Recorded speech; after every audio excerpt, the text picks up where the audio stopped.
Então, muito bom dia. Edição de meio da semana da Cor do Dinheiro. E para não me enganar, vou aqui à cábula ver do dia 29 de Abril do ano da graça de 2020. Desculpe lá este recurso à cábula, mas nós já perdemos literalmente a conta aos dias, às semanas e ontem, por exemplo, houve uma pessoa que me escreveu a dizer: Camilo, isto é domingo. Não era domingo, era terça-feira. Mas já todos perdemos um bocadinho a conta ao tempo. Ora bem, para a edição de hoje, que não é uma edição muito longa, eu guardei alguns assuntos que têm a ver, continuam a ter a ver essencialmente com a crise que estamos a viver, mas, no entanto, queria alertar os espectadores para novos desenvolvimentos. Amanhã vamos ter um Mel Talks, vai ser com o Carlos Guimarães Pinto, o fundador da Iniciativa Liberal, e deverá ser por volta das 17 horas. Hoje vamos ter uma entrevista à tarde com o responsável da LeasePlan, António Oliveira Martins, e já percebeu porquê. O setor automóvel é dos mais afetados por esta crise, e enquanto nós não abrimos o setor e a economia, e eu ia ter a oportunidade de fazer entrevistas a vários intervenientes deste setor, o setor automóvel e aquele associado com muitos componentes tem um peso muito grande na economia portuguesa, e vamos começar hoje, que é tentar perceber aquilo que vai acontecer ao mercado e, sobretudo, tentar antecipar se vai haver alterações estruturais no mercado automóvel em Portugal. Bom, fica provavelmente para as 15 horas, mais coisa, menos coisa. Quanto a nós, vamos então ao período antes da ordem do dia. Já percebeu que estou a fazer a emissão no carro também, sem perigo de contágio rigorosamente nenhum. E vamos começar por onde? Pelo fim do estado de emergência. Adivinhava-se, não é? Adivinhava-se que após 2 períodos de estado de emergência de 15 dias, o Sr. Presidente da República viesse antecipar aquilo que nós ouvimos ontem. Aliás, não é só o Sr. Presidente da República, porque o Presidente da República e o Primeiro-Ministro estão muito em tandem neste assunto. Se você recuar no tempo uns dias e começar a ouvir as declarações do Primeiro-Ministro, as sucessivas declarações do Primeiro-Ministro, perceberá que já se antecipava ali, de certa maneira, a ideia do fim do estado de emergência. Bom, isto não tem nada de surpreendente. Aliás, eu acho que só é surpreendente o facto de só neste momento estarmos a levantar o estado de emergência. E também já percebeu porquê. Nós estamos numa urgência económica e parece que estamos um bocado anestesiados. Mas isso acontece porquê? Porque ainda não conhecemos detalhes nem dados concretos muito significativos sobre o comportamento da economia. Agora, quem já começa a perceber isso está apavorado. Eu vou a isso a seguir, porque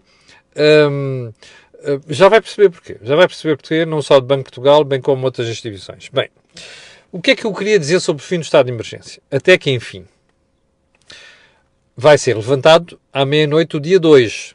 Dia 2, salvo erro, é sábado. Mas também você sabe já que de dia 1 a dia 3 nós não vamos poder mudar de conselho, a não ser com justificações muito sérias. O que é que isto quer dizer? Que este levantamento de estado de emergência, do ponto de vista de deslocações de pessoas, não vai ter efeito. Ou seja, vai ter pouco efeito. Mas, se você for ver jornais de hoje, como por exemplo o Correio da Manhã, vê uma afirmação surpreendente. Contágio dispara em maio. Ora bem, isto quer dizer o quê? Quer dizer que, por esta razão, você começa a entender os alertas que as autoridades, nomeadamente o Primeiro-Ministro, já começaram a fazer em temos de estar preparados para voltar atrás se isto correr mal.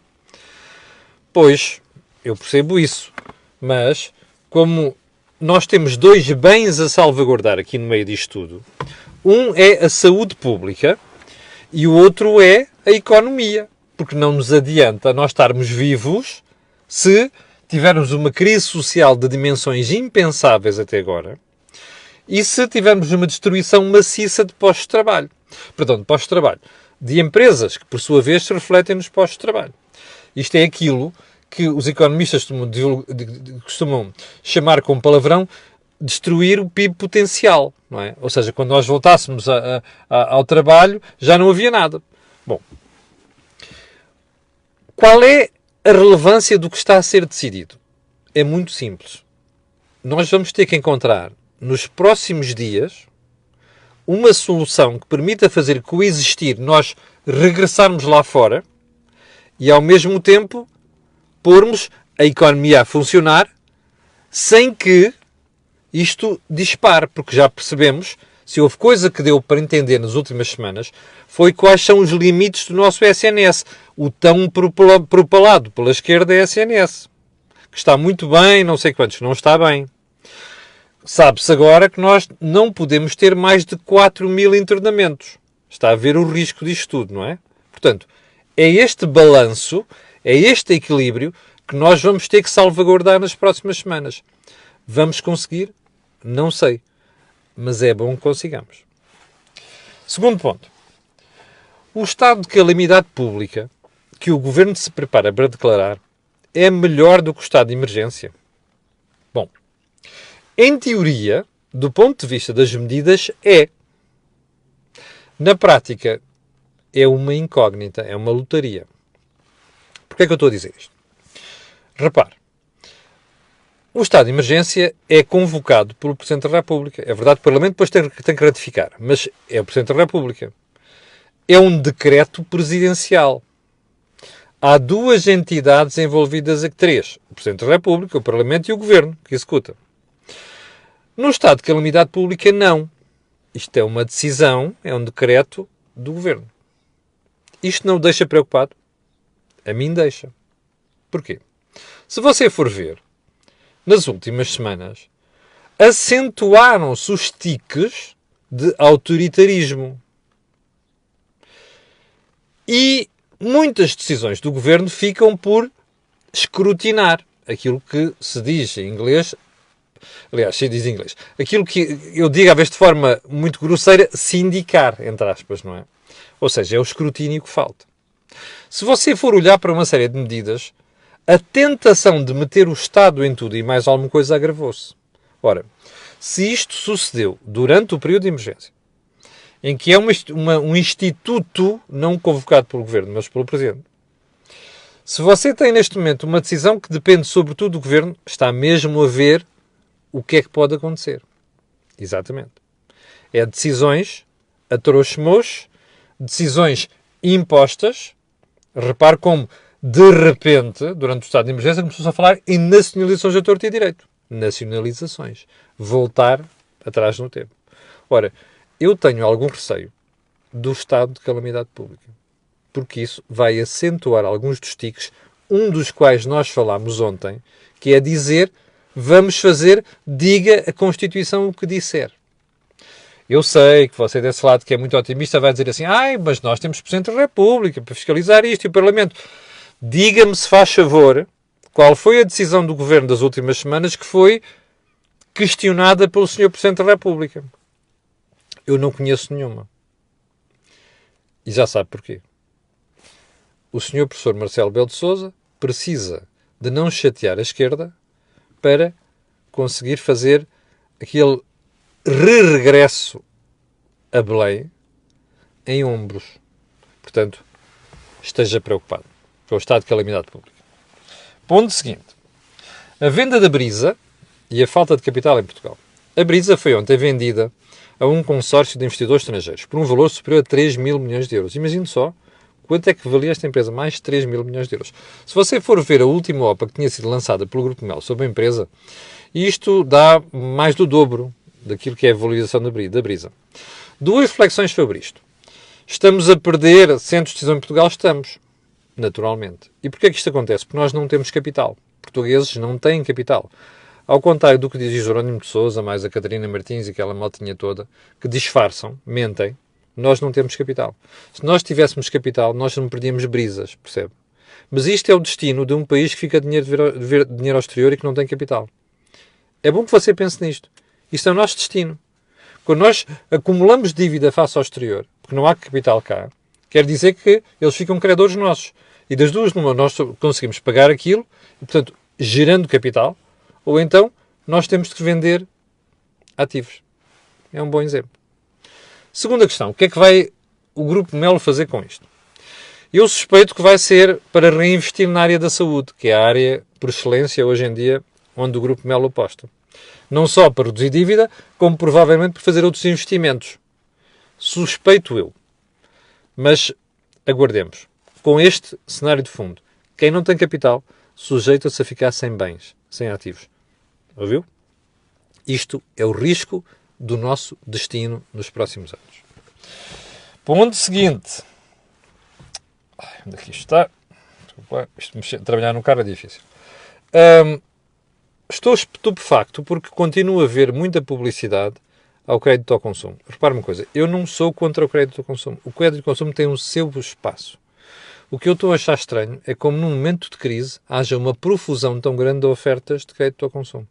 Inclusive com campanhas ao telemóvel. Eu continuo a receber chamadas sobre isto. É estranho, percebe? É estranho. Nós estamos à beira de uma crise económica profunda. As pessoas já estão sobreendividadas. A economia está sobreendividada. É estranho tanta insistência nisto. Digo eu. Se calhar sou esquisito. Ponto seguinte. O Governo, soubemos ontem, vai tentar minimizar os prejuízos do setor de espetáculos. Não sei muito bem o que isso quer dizer. Quer dizer subsídios a fundo perdido? Quer dizer compra de espetáculos só porque dá jeito de comprar espetáculos? Como se fez com a compra de publicidade da comunicação social? Não sei. Mas há uma coisa que eu fico sempre alerta quando eu ouço dizer vai tentar minimizar prejuízos. É agarro-me logo à minha carteira. Percebe? Porque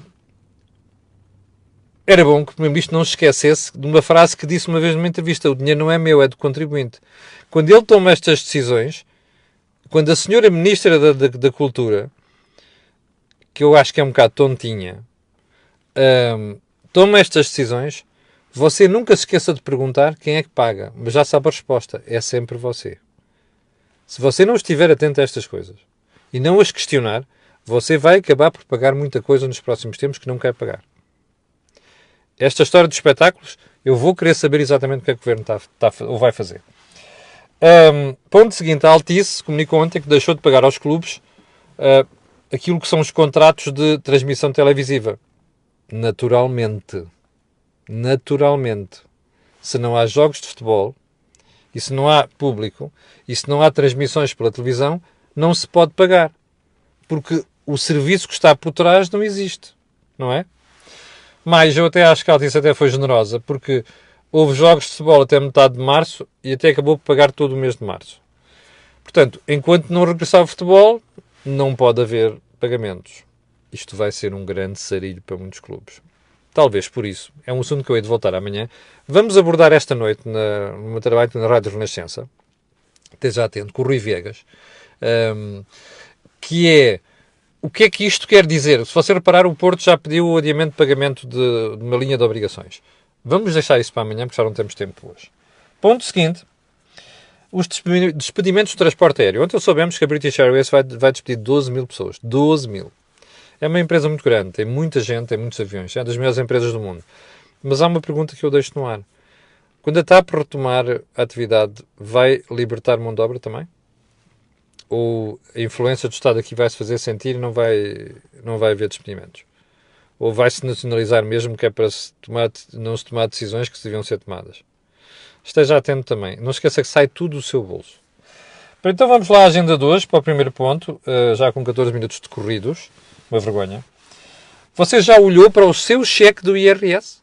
Estamos a falar daquelas pessoas que neste momento começam a receber o seu chequezinho lá em casa. Eu explico. Cheque do IRS quando há que receber um cheque do IRS. Também há casos em que você recebe uma nota a dizer assim, vais pagar. Não é? É mais desagradável, mas existe. Então, eu tenho uma surpresa desagradável para si, que já tinha antecipado em março de 2019. Vá lá ver os programas de março de 2019. Está tudo disponível no Facebook e no YouTube. Na altura, eu recordo-me ter dito que o salário de 2019 ia subir artificialmente.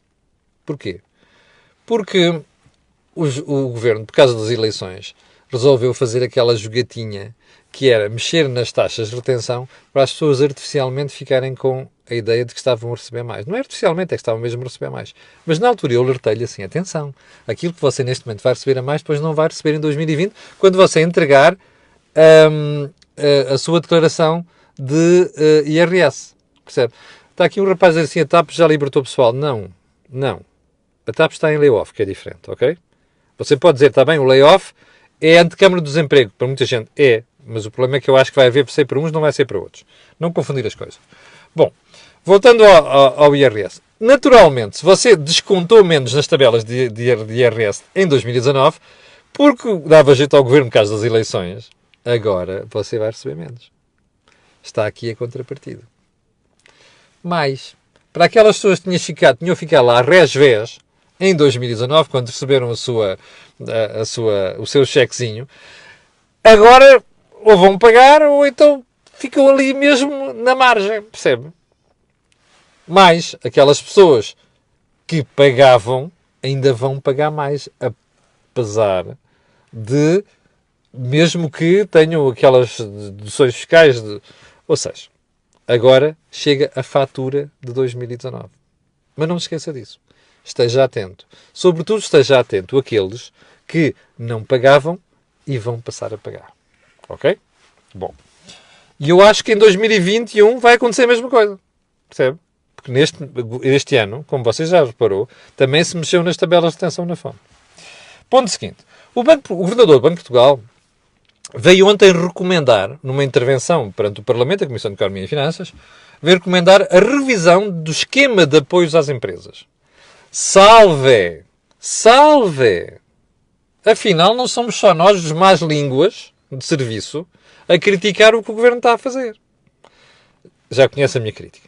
O Governo anunciou muita coisa nos últimos 2 meses. Ainda não aconteceu nada. Ou muito pouco. O que é que o Governador veio dizer ontem? Meus senhores, você que está desse lado percebe facilmente. Bancos, empresas, sociedades de garantia mútua. As empresas vão aos bancos. Estes dizem assim, não, espera aí, é preciso envolver aqui uma sociedade de garantia mútua. Porquê? Porque se falhar os pagamentos, eu preciso de garantir que me vão pagar a mim. Quem é que está por trás da sociedade de garantia mútua? Está o Estado. Qual é o problema disto? Os bancos, o Governo não tem dinheiro, tirou para os bancos. Os bancos dizem assim, não é comigo, eu preciso de um certificado daqueles senhores que estão ali. O problema é que os senhores que estão ali não estavam preparados para isto. E tiveram um tsunami de pedidos.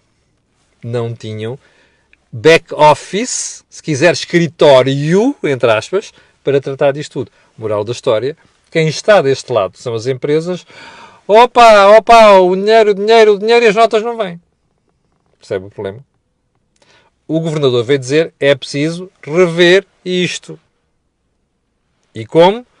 Deixar esta responsabilidade, sobretudo, nas mãos dos bancos. Veio logo um deputado, naturalmente, do Partido Socialista, dizer não, mas isto no passado houve aqui uma série de coisas que correram mal, os bancos processaram mal isto e não sei das quê.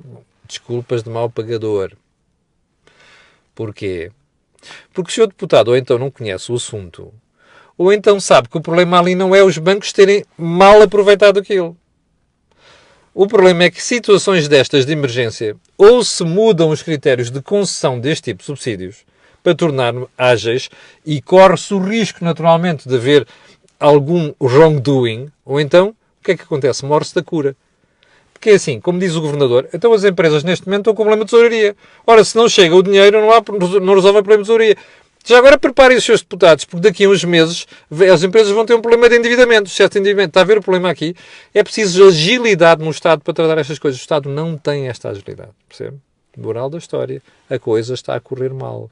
Por isso é que você ouve dizer os empresários, os empresariais, não temos dinheiro, não chegou a nada. É verdade, eles estão a falar a verdade. Costumam exagerar, mas estão a falar a verdade. E estão a falar a verdade por causa disto.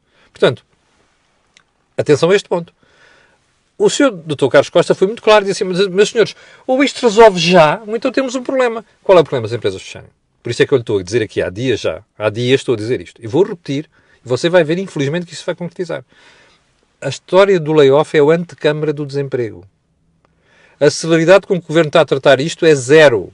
Portanto, há uma boa parte das empresas que vão mesmo fechar as portas. Ou então vão libertar mão de obra. Este é o problema que nós temos nas mãos neste momento. E isto é sério. Não sei se os deputados... o Sr. Presidente da República não estaria. Este não vale a pena pedir nada. E também não sei se a oposição está desperta para isto. Em vez dos unanimismos, não é? E dos governos de salvação nacional, talvez fosse bom olhar para isto desta maneira. e olhar para isto com olhos de ver e criticar o que tem que ser criticado, porque nós estamos a contribuir para o desastre das empresas. Não se esqueça disso. Vamos lá ao ponto seguinte da agenda. Porquê é que o governador vem dizer isto agora? Olha, eu não tenho dúvida de uma coisa. O Dr. Carlos Costa já foi banqueiro. Conhece muito bem a economia real. O que é que eu acho que aconteceu? O governador olhou para o mercado, olhou para as coisas e disse assim, meus senhores, das duas uma, a gente resolve isto rapidamente, as empresas fecham as portas. Ou então despedem. Lá está. Eu acho que o Banco de Portugal está preocupado com as falências. E, naturalmente, com o impacto no desemprego. Que, em vez de fazer aqui, continuar a fazer aquilo que estava a fazer, até agora, vai por aqui acima. Até porque o governador do Banco de Portugal sabe muito bem, como qualquer pessoa minimamente estudiosa, que o peso no turismo é tão grande que o que está a acontecer com o turismo destrói riqueza, destrói postos de trabalho, destrói empresas. Aliás, eu já conheço uma série de empresas de turismo que fecharam e outras que vão fechar. Portanto, é isto que está em causa. Mas é o efeito na queda da economia. Que é isto que começa a preocupar o Banco de Portugal. O Banco de Portugal foi o mais simpático na previsão que fez da queda do PIB até agora. Já percebeu que isto vai ser um desastre. E, portanto, o Banco de Portugal está a avisar e está a avisar com tempo.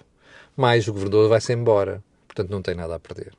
Vai chatear umas pessoas? Vai, ao dizer isto. Mas ainda bem que ele disse isto. Porque as pessoas ficam a perceber que não somos nós apenas que estamos a falar do assunto e mais que não estamos a exagerar no diagnóstico que está a fazer dos problemas que estão a ser criados. Ponto seguinte. O governo veio dizer ontem que quer imigrantes que estavam no turismo desviados para o setor da agricultura. Acho muito bem. A secretária de Estado do Ministério dizia que isto está nas mãos do IFP. Vamos ver quanto tempo é que demoram a tratar o assunto. Deixe-me fazer uma sugestão. Como eu não tenho boa opinião do que isto costuma ser feito a este nível, não se esqueça daqui a uns 2 ou 3 meses ir revisitar o assunto, que é para ver o que é que foi feito, que eu suspeito que não deverá ter sido muita coisa. Mas, uma pergunta que tenho para fazer à senhora Ministra da Agricultura, e também depois ao Sr. Ministro da Economia, à senhora Ministra do Trabalho e ao Primeiro-Ministro. Porquê é que estão a limitar a transferência de mão de obra aos imigrantes? E os portugueses que estão nas empresas que fecharam, ou então que estão em layoff. E pode ser um layoff prolongado. Você recorda-se, há um mês, a mesma ministra tinha dito que as pessoas que estavam em layoff podiam ser desviadas para a agricultura. De repente passou das pessoas para os imigrantes. Não estamos a incluir os portugueses porquê? Deixa-me adivinhar. O Dr. Louçã, a Catarina, o Jerónimo podiam aparecer logo aí e dizer isto é infame e tal, pessoas em layoff, ou desemprego, e iam trabalhar para outras coisas. Lembra-se a história dos empregados e de limpar as florestas? Suspeito que o complexo é parecido. Há uma coisa que tenho para dizer sobre isto. Se for isto, é uma estupidez. Se o governo recuou agora, porque isto é um recuo, percebe? Isto é um recuo. Se o governo recuou com receio do impacto na sociedade, porque é uma coisa que não vai ser popular, e com receio da oposição, shame on you. Porque me parece é que quem está a receber apoios, o Estado paga 70%. Atenção, de suspensão de trabalho, num layoff, não é o Estado, nós, a Segurança Social, paga 70%. Ora, se o Estado está a pagar 70%, é bom que a gente consiga garantir que estas pessoas, em vez de estarem naquela situação, vão fazer uma coisa diferente. E não devem ser apenas os imigrantes. Vamos fazer um balanço disto daqui a uns 2 meses e você vai ver que vai correr mal. Quando quiser apostar. Ponto seguinte. Vêm aí cortes no rating. Sim. Eu tinha-lhe dito que já tinha acontecido com o Standard & Poor's, agora já temos também a Fitch e não sei o quê, de pôr o rating de Portugal sob perspectiva, sob análise. Ontem, uma das principais agências de rating veio baixar o rating de Itália, que está quase no lixo. Está abaixo do de Portugal. Isto é preocupante. E porquê? Porque a Itália é um país fundamental do euro. Se a Itália for um pau charco, vai a zona euro. Quem em Bruxelas está a definir aquele planozinho que foi definido, ou desenhado, ou pensado, discutido no Conselho Europeu da semana passada, é bom que se apresse. Porque isto que aconteceu com a Itália pode acontecer com outros países e com a Itália é um sarilho. E aqui é como um poço sem fundo, percebe? Portanto, esta história de Portugal e do rating, eu hei de voltar a isto oportunamente. Já fiz aqui uma crítica há 2 semanas, exatamente, sobre a decisão de nos porem sob análise. Mas eu hei de voltar a isto, porque eu acho que as agências de rating andam a fazer fretes políticos e depois, de momento para o quando acontece o que está a acontecer, ó tio, regressamos a 2009, e 2010, e 2011, e 2012. Havemos de voltar a isto. Ponto seguinte. Uma pergunta que muitos espectadores me fizeram ontem, depois de ouvir o Think Tank. Se não ouviu, vá ouvir. Outra grande edição. E não é meu mérito, é mérito do Joaquim e do Jorge Marrão. O Joaquim Aguiar, a certa altura, disse ontem o seguinte: esta crise vai ser bem pior nos seus efeitos e consequências do que a crise financeira. E houve gente que ficou preocupada que me escreveu: pá, mas é mesmo assim? Se você também perguntou ao Joaquim, porque eu ouço toda a gente dizer que não, que é o contrário, que esta crise é uma crise temporária, rápida, isto volta tudo ao mesmo, quando o pessoal regressar, as empresas, pois a questão é... E depois diziam assim, mas o Joaquim Aguiar ainda agora disse que esta crise será pior do que a crise financeira. Bom, eu confesso que tenho dificuldade em conseguir apresentar uma explicação detalhada, cabal, para dizer que esta vai ser pior. Mas há uma coisa que eu sei, o Joaquim tem uma experiência muito grande disto, e já viu uma série delas, tem uma experiência muito grande de economia real e sabe o que está a dizer. Há uma coisa que eu sei. Quem está a desvalorizar esta crise económica, e têm sido vários políticos nas últimas semanas, não é só do governo, inclusive da oposição, eu acho que pode ter uma surpresa desagradável. E porquê? Porque uma coisa é nós voltarmos a produzir. Outra coisa é o efeito que já levamos de lastro. Déficit, por causa das receitas a cair e por causa da despesa a subir. E, ao mesmo tempo, o facto de termos destruído PIB potencial. O que é que isto significa? Que, como esse PIB potencial se deteriorou, se perdeu, você não vai poder regressar rapidamente ao mesmo nível, nomeadamente nas receitas fiscais. Bem, a menos que comece a aumentar para aí desalmadamente impostos, que eu acho que apesar de tudo vai acontecer. E o que é que você tem aqui depois? Uma dívida enorme. Essa dívida, que vai saltar para próximo de 140% do produto, não se elimina num ano. Olhe para os últimos 5 anos. Em 5 anos, o governo conseguiu baixar a dívida em porcentagem do PIB apenas 11 pontos percentuais. Apesar de toda a abundância económica que nós tivemos. É expectável que se faça o mesmo agora? Não é, não senhor. Portanto, é verdade. Eu acho que o Joaquim tem razão quando diz que a crise vai ser pior do que aquilo que a gente pensava. Bom, chegamos ao final do programa de hoje. Eu quero agradecer às 7.700 pessoas que estavam em direto. Quero pedir a estas pessoas e outras aquilo que peço sempre, que é partilhar, colocar um gosto e fazer partilha nas redes sociais. Quero recordar que às volta das 15 horas vamos ter uma entrevista. E quero, para o final, recordar-lhe que porque é que eu lhe peço isto tudo. É que aquilo que você ouve aqui, não ouve em mais sítio nenhum. Quanto a nós, programa matinal, amanhã às 8 da manhã estará aqui a levar comigo outra vez. Obrigado, com licença, e até amanhã de manhã.